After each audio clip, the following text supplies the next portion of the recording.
মনে হয় জালে কিছু পড়েছে। টাকা পড়েছে? কত টাকা পড়েছে দেখ। অনেক টাকা বলো বাবা।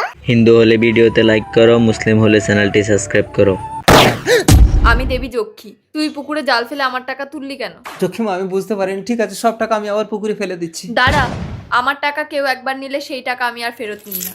ওই টাকার বদলে আমি তোর মেয়েকে চাই। বাবা না না জক্ষি দেবী, প্রয়োজনে তুমি আমাকে নিয়ে নাও, তো এখন আমার মেয়ের দিকে নজর দিও না। এই নে, তোকে আরো টাকা দিলাম। আজ সন্ধ্যায় আমি তোর মেয়েকে নিয়ে নেব। জক্ষিমা কোথায় গেল? চলো না, আমরা এখান থেকে পালিয়ে যাব। কি হয়েছে, তুই কাঁদছিস কেন? ঠিক আছে, তোর মেয়েকে আমার কাছে দে, আমি ওকে আমার ঘরে নিয়ে গিয়ে রাখবো। আর তুই বাড়ি গিয়ে ওই টাকায় কোনো মূর্তি শিল্পীকে দিয়ে অবিকল তোর মেয়ের মতো একটা মূর্তি বানিয়ে রাখবি। লাল বাবা ঠিক বলেছে।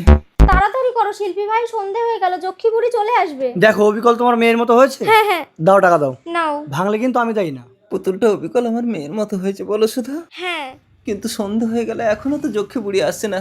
চলো এক কাজ করি, এই পুতুলটাকে নিয়ে পুকুর পাড়ে যাই। তাই চলো গো। আমি এসেছি যক্ষী দেবী। তোর মেয়েকে তো আমি সকালেই নিয়ে নিয়েছি। সুধা কি গো? ওই তো লাল বাবা। লাল বাবা, আমার মেয়ে কোথায়? তোর কন্যাকে আমি কখন নিয়ে গেলাম বৎস? সে কি সকালে ওটা আমিই ছিলাম, আর আমি তোকে বলেছিলাম তোর মেয়ের মূর্তি বানাতে। আর তুই কি আমাকে বোকা ভেবেছিস? ওই মাটির মূর্তি নিয়ে আমাকে দিতে এসেছিস? ও তো জলে দিলেই গুলে যাবে। তোর মেয়ে এখন জলের তলায়। কি তুই আমার রূপ ধরে ছল করেছিস?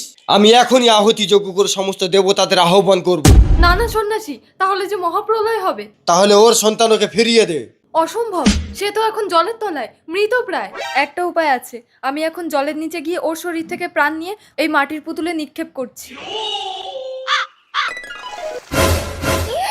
বাবা অহনা, অহনা, মা জয় মা যক্ষী দেবী।